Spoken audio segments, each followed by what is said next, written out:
Hoje nós vamos ler um texto que muitos de vocês já conhecem. E aí eu quero te convidar a fazer uma análise sobre cada versículo, sobre cada linha desse texto. E acredito que assim como o Espírito Santo falou muito comigo, ele vai falar com você. Amém? A gente vai ler então o Salmo 23, vamos ler ele todo, do versículo 1 ao 6.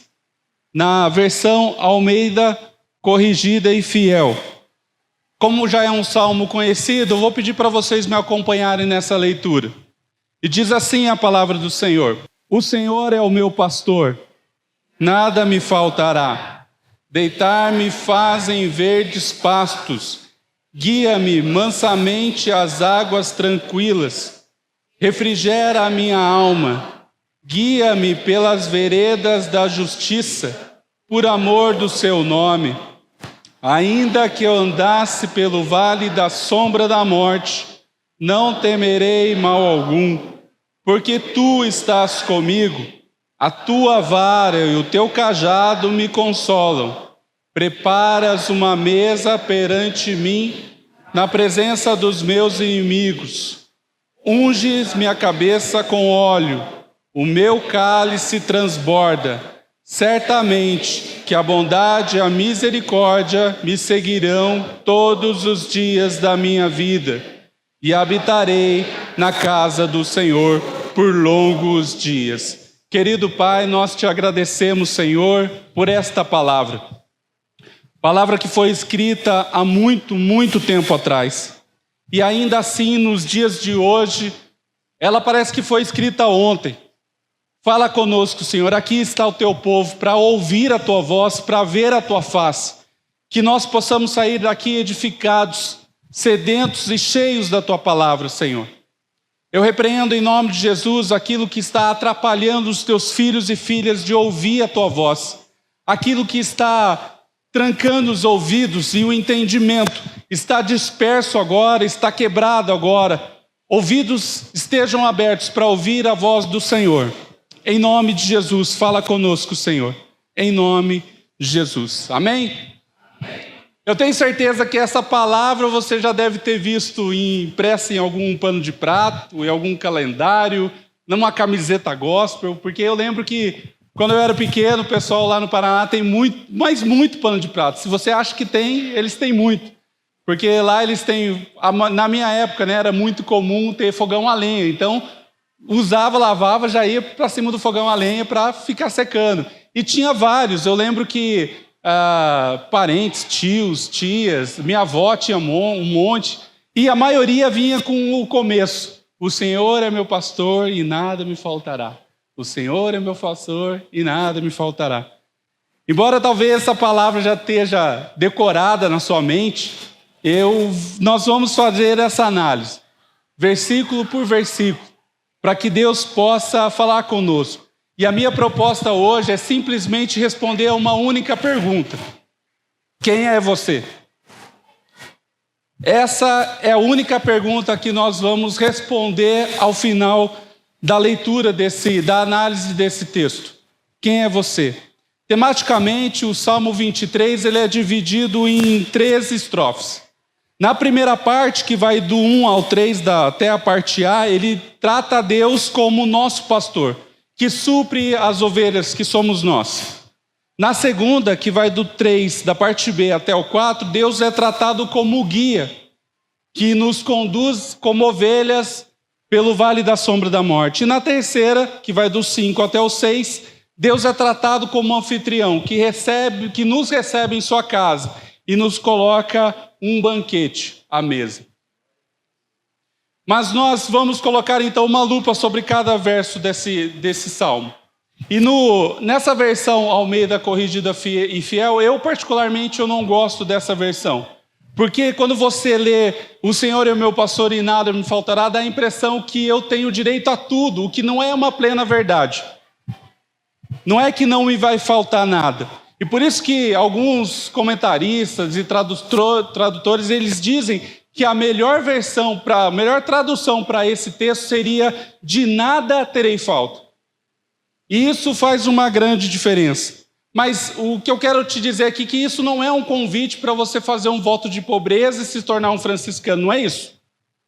É para que a gente possa compreender que há uma diferença entre você compreender um texto de um jeito e interpretar de um jeito e você compreender de outro. Na sequência, Davi continua a fazer essa analogia entre as ovelhas e o relacionamento humano. Então eu vou tornar isso um pouco mais fácil para todos nós. O nosso conceito, às vezes, cria expectativa de algo. Às vezes, quando nós recebemos de algo de Deus, por nós criarmos tanta expectativa naquilo, às vezes a gente não dá valor e olha e pensa, nossa Deus, é só isso, eu esperava mais. E aqui talvez seja uma frase para você pensar nisso. O tamanho das nossas frustrações é proporcional ao de nossas expectativas. Quanto mais você cria expectativa numa pessoa, em alguém humano, ou numa situação que você pensa ser resolvida, quando ela não é resolvida do seu jeito, da maneira que você imaginou, você fica frustrado. Você pensa, eu poderia ser um pouquinho melhor.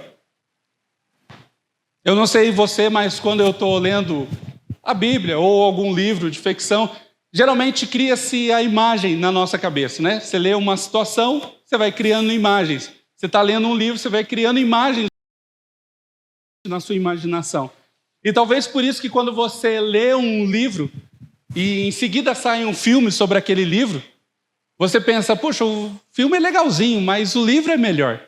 Mas porque você criou aquela expectativa, o seu imaginário foi muito mais além do que um homem poderia reproduzir. Então, talvez, assim como você leu esse trecho de que os pastos eram verdejantes, você imaginou algo como essa imagem que você vai ver. Uma imagem de uma ovelha num pasto verdejante. Mas, às vezes, a realidade é outra. Pode colocar.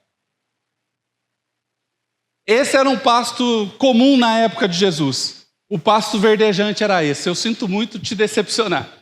Que às vezes você cria expectativa em esperar um pasto verde e verdejante, só que às vezes o que Deus tem para te entregar é só aquilo que você precisa.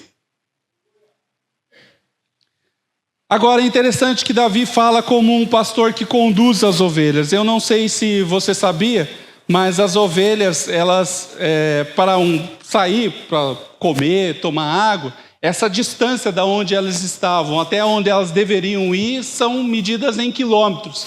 Às vezes 5, 6 quilômetros. Isso se duplica, porque ele tinha que ir lá, levar as ovelhas e voltar. Então é uma distância grande.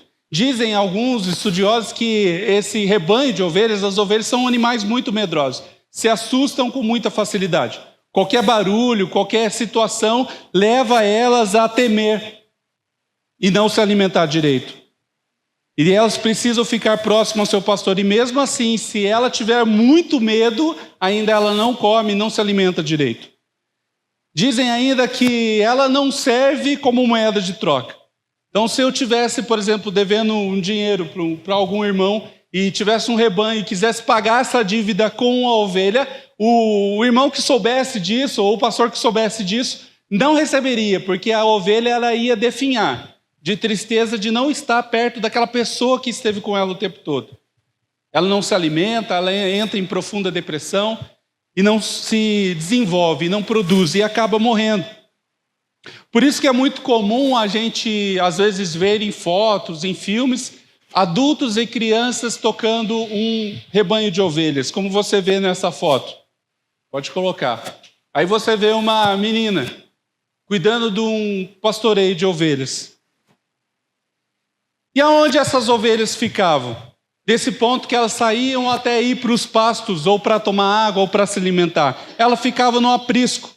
Esse é um aprisco da época, comum da época de Jesus. Você percebe que ele tem um muro um pouco baixo e tem apenas uma entrada. Como ele tem um muro um pouco baixo, para que evitar a ação de predador e de ladrão, os pastores colocavam galhos com espinhos em cima. Para evitar. É óbvio que você vai falar assim, poxa, mas isso aí não adiantava nada. Mas para a época era a solução. Isso era um aprisco da época do verão. A próxima imagem que você vai ver é um aprisco da época do inverno. Você percebe que ele tem uma gruta ali. Ali, durante o inverno, vários rebanhos se agrupavam ali. 2 ou 3 rebanhos. Os pastores colocavam suas ovelhas ali, alguém ficava responsável pela porta para cuidar. E no outro dia o pastor ia lá, buscava a ovelha. Você percebe que nas duas imagens tem apenas uma entrada. O pastor dormia muitas vezes na porta, ao relento. E quando essa época de inverno chegava, o pastor ou quem ia buscar as ovelhas, né, geralmente o pastor, chegava próximo, o porteiro deixava ele chegar próximo e ele falava com as ovelhas, ou fazia barulho, ou cantarolava, para que as ovelhas ouvissem a sua voz e o seguissem. Isso nos leva a entender um outro texto. Olha como Deus é maravilhoso. João 10, de 1 a 5. Eu lhes asseguro que aquele que não entra no aprisco das ovelhas pela porta, mas sobe por outro lugar, é ladrão e assaltante. Aquele que entra pela porta é pastor das ovelhas. O porteiro abre a porta e as ovelhas ouvem sua voz. Ele chama as ovelhas pelo nome e as leva para fora. Depois de conduzir para fora todas as suas ovelhas, vá diante delas e estas o seguem porque conhecem sua voz. Mas nunca seguirão o estranho, na verdade, fugirão dele, porque não reconhecem a voz de estranho. Olha só como o apóstolo João relatou o que Jesus disse. E Jesus utilizou, e a gente vê isso em diversas vezes na Bíblia, ele fazendo essa analogia com o que estava vivendo naqueles tempos. Eu acredito que quando a gente entende, começa a compreender a palavra de Deus da forma como tentando se colocar no momento em que tudo aconteceu, tentando entender o cenário, a gente consegue compreender melhor a palavra de Deus. E mesmo assim, as pessoas não entendiam o que ele estava querendo dizer. Se você lê em João 10, 24, que tem aí, os judeus reuniram-se ao redor dele e perguntaram: até quando deixará em suspense? Se você é Cristo, diga-nos abertamente. Olha só, apesar de ele usar uma figura de linguagem dos tempos, eles não conseguiam ouvir. Eles não conseguiam entender. Muitos de nós somos assim. Talvez as pessoas digam para você, talvez seja você mesmo que diga e pense: eu não ouço a voz de Deus. Deus não vai falar com você audivelmente com as palavras com qual você me ouve agora. Homens e mulheres de Deus que promoveram milagres nessa terra, nessa vida, dificilmente você vai ver um relato deles dizendo que ouviram a voz de Deus como você está me ouvindo agora. Mas Deus vai falar com você através de louvores, através da sua leitura diária, através de uma palavra, através dos estudos de célula, através de um abraço, de um aperto de mão. Você precisa ficar atento. Agora, eu sinto muito se você perdeu o devocional de segunda-feira. E você perdeu a oportunidade de ouvir que você até conhece Deus, mas você não confia nele. Quem esteve aqui sabe. E você precisa estar de ouvidos atentos ao que o Deus está falando com você. Queridos, esqueça essa história. Certa vez, eu não sei se foi o pastor que relatou, alguém foi se batizar e falou assim: não aconteceu nada. O céu não se abriu, o Espírito Santo não desceu. A expectativa da pessoa era que o céu se abrisse. Queridos, não é assim que funciona. O mar, como eu disse outra vez, o mar se abriu, mas não vai se abrir de novo. Jesus não vai morrer crucificado de novo, para que você entenda a mensagem dele. E ele fala com você o tempo todo. Amém? Davi ainda continua no Salmo 23, ele diz: ele me conduz a águas tranquilas. Eu, quando leio isso, imagino uma cachoeira descendo, desembocando num riacho de águas transparentes, ao em volta cheio de uma grama verde, folhagem. Você consegue imaginar isso comigo? Agora, a realidade é outra, é essa imagem. Muitas das vezes, os pastores levavam ou levam as ovelhas para tomar a sua água nessa água barrenta. Não tinha outra opção, era essa água. Alguns estudiosos dizem que no tempo de Jacó, lá em Gênesis, a água brotava num lugar, desaparecia, depois brotava em outro, desaparecia, ia em outro, e assim era. Acontecia dessa forma. As águas às vezes não são do jeito, nem sempre a água tranquila é do jeito que esperamos, mas é do jeito que necessitamos. Depende da sua expectativa. Nós criamos, e não é pecado nenhum você criar expectativas para aquilo que Deus quer fazer. Só que entenda e receba aquilo que Ele está te dando nesse momento. Talvez você não tenha o melhor emprego, talvez você não tenha o melhor salário, talvez até a família que você acha, da igreja, que você acha, nossa família do irmão é perfeita, a minha não é. Não é isso, querido. Dê graças a Deus pelo que você tem. Dê glórias a Deus pelo que você tem. Carrega a sua cruz todo dia. Amém? O trabalho do pastor nos tempos de Jesus não era nada fácil. Por vezes ele tinha que ser rude com as ovelhas, porém ele também tinha que ter cuidado específico. Nessa imagem que você vai ver, a próxima, você vê que ele consegue colocar água numa garrafa PET para dar para a ovelha, como se fosse uma mamadeira. Um cuidado tremendo. Parece até bonito, mas às vezes essa garrafa PET podia ser até o cantil dele. Você pode falar assim, ai que nojo. Mas é um cuidado. É um cuidado que ele tinha e tem com as ovelhas. Davi menciona que mesmo quando eu andar em vale de trevas, eu não temerei perigo algum. Alguns comentaristas da Bíblia acreditam que esse texto traz algo físico, que realmente existia o vale de sombra e morte, que é algo como essa imagem que você vai ver agora. Você percebe que ali tem um caminho por cima, o vale embaixo e em cima montanhas. O pastor tinha que decidir por onde ele iria levar as suas ovelhas. Na próxima imagem você vê as ovelhas caminhando. Se ele decidisse ir pelo caminho, ele corria o risco da ovelha cair, tropeçar e morrer, não tinha outra solução. E se ele decidisse ir por baixo, ele corria o risco sério de predadores estarem escondidos lá em cima e atacar o rebanho embaixo. Então ele faz essa analogia. Mas ainda temos um elemento que Davi menciona ainda no verso 4, que é a tua vara e o teu cajado me protegem. Como eu mencionei, os pastores eram pessoas rudes. Tinham que ser pessoas brutas, não tinha que ser um homem do século 22, que a gente sabe que vai estar muito mais em falta do que hoje. Mas nós precisamos entender que Deus cuida de nós, Ele nos guia. Você precisa estar completamente atento aos direcionamentos de Deus. Não é porque você criou uma expectativa e Deus fez algo e você não pode se satisfazer nele, não é isso. Deus está mostrando e tentando te direcionar para algo. Como o pastor mencionou outro dia que a sua dor, ela vai curar outras dores. Você vai ser bênção, porque essa situação que você viveu, seja de uma traição, seja de algo que você passou no seu trabalho, na sua família, isso vai curar não só você, mas outras pessoas. Porque a partir do momento que nós caminhamos pelo vale de sombra de morte, e nós estamos sóbrios e serenos, sendo guiados pelo bom pastor, as pessoas vão entender, puxa vida, você está passando por isso, como que você consegue estar em paz? Você consegue imaginar uma ovelha sem o raciocínio lógico? Ela vai guiando, ela vai sendo guiada pelos pastores. Essa imagem relata tudo, você vê que embaixo tem um buraco.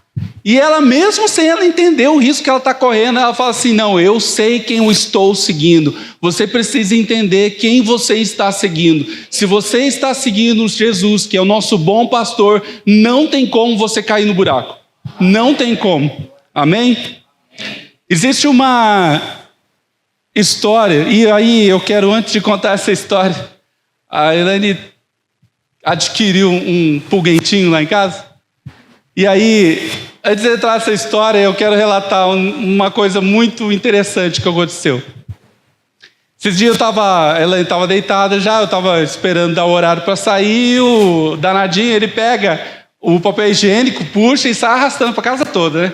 E eu escutei aquele barulho e eu falei assim, Victória, vai lá ver que ele já fez arte lá. Ela chegou perto dele, olhou assim na porta do banheiro e falou assim, não pode fazer isso, não pode. Eu falei assim, agora com esse tapa, ele entendeu tudo. Ele entendeu que ele não vai fazer. Com esse tapa aí parece mais um carinho. Mas os pastores de ovelhas são diferentes. Quando ele tem que dar uma cajadada, ele dá para valer mesmo, sem dó. Existe uma história que conta havia um grupo de turistas que estava chegando em Israel e eles encontraram um rebanho de ovelhas sendo pastoreados e ficaram na cabeça do guia. Para o ônibus, vamos tirar foto, a gente quer tirar foto, muito legal, não sei o que, não sei o que. O guia, de tanto insistirem, falou assim, não, tá bom, então desce um grupo, vai lá, tira foto e eu fico aqui com o restante. Eles chegaram lá, ficaram tirando fotos e tal. De repente, o pastor daquelas ovelhas pega uma ovelhinha debaixo do braço, retira um pouco de canto das outras ovelhas, pega o cajado dele e pau na pata dela. Tem uma imagem aí para ilustrar mais ou menos. Pode pôr a outra, Rodrigo, por favor. E ele, com todo carinho, ele começa depois a fazer o curativo. E as pessoas ficaram, nossa, o que está acontecendo? Cadê a Sociedade Protetora dos Animais? Que absurdo é esse? E o guia, muito esperto, viu o que estava acontecendo no burburinho lá e foi lá ver o que aconteceu, né? E aí ele chegou lá e explicaram, nossa, olha o que o pastor fez, absurdo isso, tem que fazer alguma coisa. Ele falou assim, não, calma, vou lá entender o que está acontecendo. Ele foi lá, conversou no dialeto deles lá, né? E ele voltou e o pessoal perguntou, e aí, o que a gente vai fazer? Ele falou assim, a gente não vai fazer nada, a gente vai voltar para o ônibus, por quê? Esse pastor, ele contou que essa ovelha, ela dá muito trabalho para ele. Volta e meia ela escapa, ela fica dias fora. A última vez que ela escapou, ela voltou cheia de carrapicho, ele teve que tosar antes do tempo, perdeu-se dinheiro com ela. Da outra vez ela foi mordida por cobra, teve que gastar com veterinário. Então ela dá muito trabalho. E ele fez isso justamente para que ela não se afaste mais do rebanho. E aí eles voltaram para o ônibus. Queridos, eu não sei se você entendeu, mas diferentemente, por exemplo, dos porcos, os porcos, quando não sei se você já viu uma criação de porco. Eu tinha um parente, um tio já falecido, ele criava porco na casa dele, a gente era pequeno, morava lá no Paraná, e o porco ficava lá no cercadinho dele, ele jogava as coisas lá, o porco ia comendo. O porco vive sozinho. O porco come qualquer coisa. Se houver um barulho e a cerca estiver aberta, ele vai fugir. E a primeira lata de lixo que ele encontrar, ele vai comer. Diferentemente do porco, a ovelha, ela necessita estar com o rebanho. Ela necessita estar com o seu pastor. A pergunta, então, que nós vamos responder nessa noite é: quem você é? Você é um porco ou você é uma ovelha? Quando a coisa aperta para o seu lado, você sai fugindo? Você sai correndo? Ou você fica e aguarda e espera no bom pastor? Durante a Guerra do Golfo, lá, você deve lembrar do Bush pai, quando havia aqueles atentados de postos de combustível, eles explodiam tudo. Várias vezes acontecia aquilo lá perto de um rebanho de ovelhas. O que as ovelhas faziam? Procuravam o seu pastor e ficavam ao lado dele, porque elas sabiam que ali havia proteção. O problema é que às vezes a gente encara uma situação difícil nesse tempo, e aí difícil pode ser para mim difícil e pode ser para você fácil. Pode ser fácil para você a minha situação, mas a sua situação difícil pode ser fácil para mim. Então às vezes a gente quer medir a dificuldade do outro na nossa perspectiva, e não é. Eu, quando li esse texto e fiquei imaginando o que Jesus queria dizer em João 10 e o que Deus nos falou no Salmo através de Davi. Eu espero que você tenha entendido que nós somos todos ovelhas. Nós vivemos e esperamos viver num aprisco maior, que é o que Jesus vai nos trazer para buscar. Nós vivemos como ovelhas em rebanhos, mas entenda que é como se fosse um tempo de inverno. Nós estamos todos dentro de uma gruta, esperando que o bom pastor nos chame pelo nome. E haverá um momento em que pessoas não entenderão a voz dele e não o conhecerão, como nós lemos no texto. Eu espero, de sinceridade, que você entenda essa palavra, que ela soe para você e te incomode realmente, para que você entenda que quando ele chamar você, você esteja pronto para ouvir e responder ao chamado dele. Quando a coisa aperta, você foge como suíno, e a primeira lata você vai se alimentar, o que ele tem que fazer para você estar perto do rebanho? Assim como o exemplo que eu dei, que é só uma história, não sei se é verdade, mas às vezes ele nos quebra, ele nos machuca, e às vezes a gente não entende, e até diz, por que eu? Nós precisamos entender até as cajadadas que Deus nos dá, para que nós possamos crescer, para que nós não vivamos de rebanho em rebanho. Não é sobre isso. Porque, queridos, se existe algo imperfeito nessa terra, se chama igreja. Porque ela veio para curar os feridos. Você percebe que quem se diz perfeito não está aqui? Lá do seu trabalho, lá da sua escola, lá da sua rua, da sua família. Pessoas que a gente entende, falam até para a gente, ora lá por mim, ou eu não preciso, eu não confio, eu não conheço, eu não creio.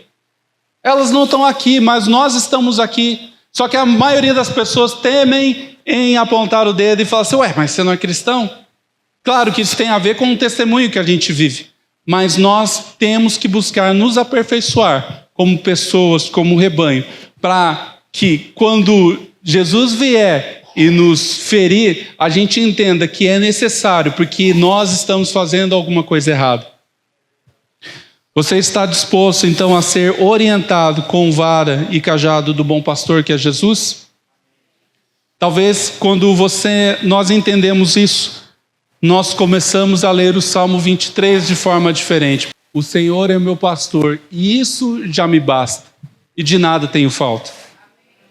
É disso que nós estamos falando. Não é porque o texto, na versão anterior que nós lemos, diz de nada tenho falta, é que eu tenho que ter tudo. Não é isso. Mas por ele ser o meu pastor, isso só já me basta.